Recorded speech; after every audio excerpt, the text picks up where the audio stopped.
12 shots for AD today. I know he had free throws as well, but are there things that you and other people who control the ball in this offense can do to get him going even more so? Because it seems like his focus, energy, all things seem to be improved from last year, but that next level hasn't been unlocked through these first 9 games. Well, I think we're all trying to just figure out what we want to do offensively. That's been something that we're all trying to, maneuver through and see what best suits every individual, to better the team. And obviously it starts with AD, and getting him more touches and things of that nature. But obviously offensively it's a, each game has its own challenges to start the season. But our focal point is and should always be to make sure he touches the ball. Throughout the course of possessions, quarters, halves, and so on. LeBron, Darvin said, felt like our spirit left the building in the second half. What do you think changed in the intermission, or did Cleveland just kind of come out firing and you guys weren't at the same intensity level? What happened?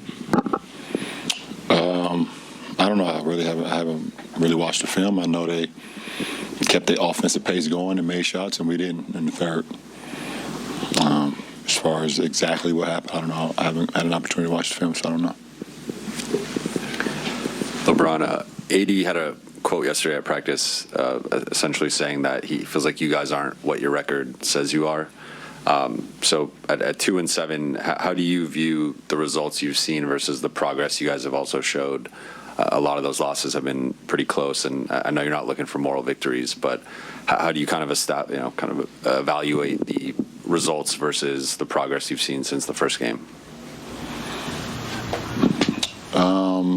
Since the first game, I feel like we had an opportunity to have more minutes, log more minutes on the floor with one another, watch more film sessions and things of that nature, practice times. That's progress, and that's always beneficial to a ball club.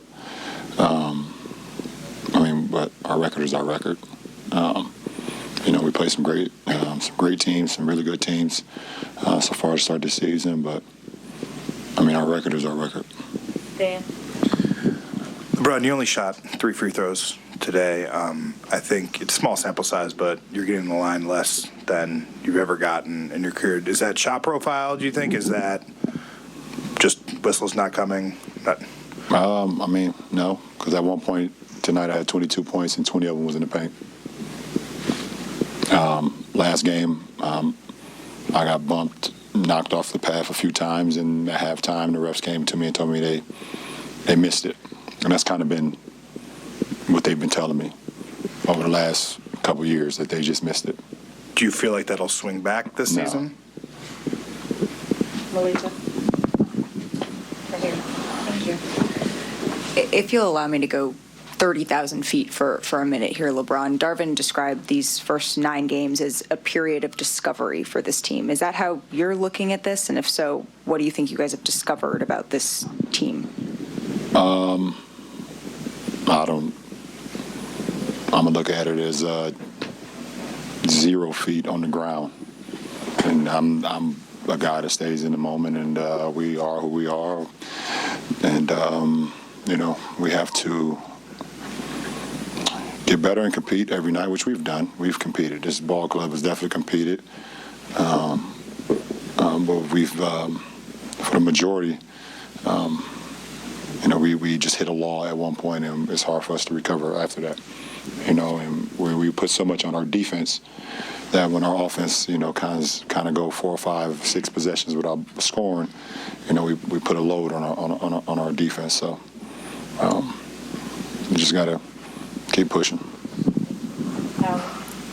I think, LeBron, to take that just one step further, throughout your career and your experiences, when it comes to fighting through adversity throughout the course of a game, what is it you've leaned on in the past that you can share with your team as you guys look to fight through those moments? Every year's his own challenge, Allie. So, it's hard you can't, I know what I can lean on, but I'm one guy. I can control what I can control, and what I can't control, I can't worry about. So,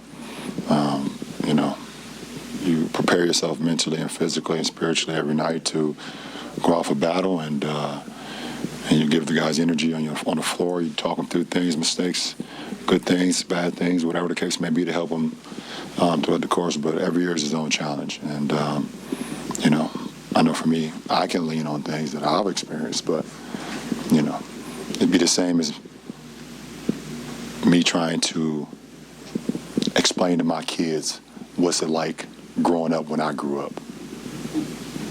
They're gonna look at me like, get the hell out of my face, Dad.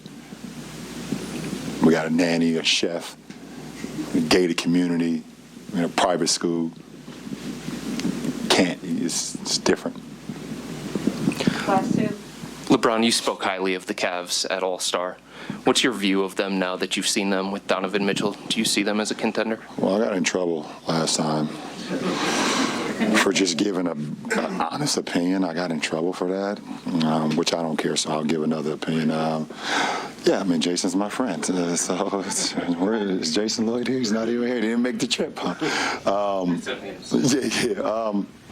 Listen, they did a great job in the offseason of picking up a big-time players. I mean, obviously, it's between them in New York, and a lot of people were kind of just seeing who was going to be able to get it done. But I think we saw last year what team that they could become. And obviously, with Evans' injury and Darius' injury, they ended up slipping towards the end and happened to play in the play-in, and we knew what happened with that. But they have a really good team and a great coach, well-balanced, and a bunch of kids on their team that just seem like they just want to play ball. And that's, you don't see, I'm looking at their roster, you don't really see too many guys all over social media, showing off they got this and showing off they got that.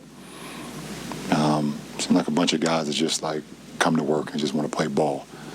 And that's it's definitely probably a joy for a coach and a coaching staff like that. Just know you got a bunch of kids that want to come in and play ball, and then a grandpa who looks over everybody, and Kevin Love. So that's great.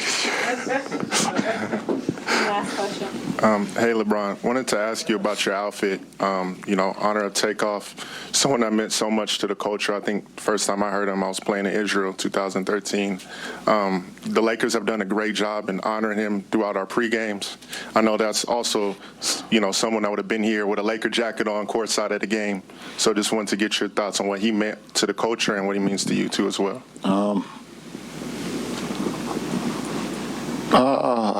For me, I've been listening to those guys for so long. I was listening to those guys when my first year with the Heat in 2010. And you can ask any one of my teammates back then, they had no idea who the Migos was. They were like cursing me out when I would play it throughout the weight room or play it throughout the locker room. I was like, I'm telling you, these guys are next. I'm letting you know right now these days, like, turn this off. I might want to hear this.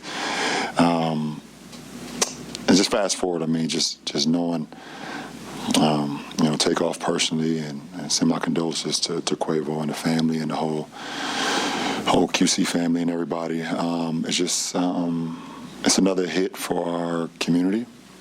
In the black community, there are like 3 people outside your household that you kind of look up to for inspiration. Those are athletes, there's musicians, and then there's, unfortunately, when we're growing up, it's the neighborhood dope boy that you look for inspiration. And that's the unfortunate part, but they drove nice cars and wore nice things and things of that nature, so you didn't know no better. So for us to lose another one, it just seemed like every time we get a good moment, we lose another one. And like I said, my condolences goes out to his family, to the whole hip-hop community, to the music community, and anybody that had any relationship with him or listened to his music, have ever met him. It's literally the most, if he was in here, you guys wouldn't even know he was in here. He's the most quiet, chill, in the back, don't want no problems type of guy. And just another senseless lack of gun violence that we've had topic of conversations over the last few years about that. But he's in a better place, and he's looking over, like I said, his community back in Georgia, like I said, the hip hop community and things of that nature, and just paying my respect to somebody I really, really loved and admired, even though he was only 28 years old. But rest in paradise for sure. Thanks, Roger.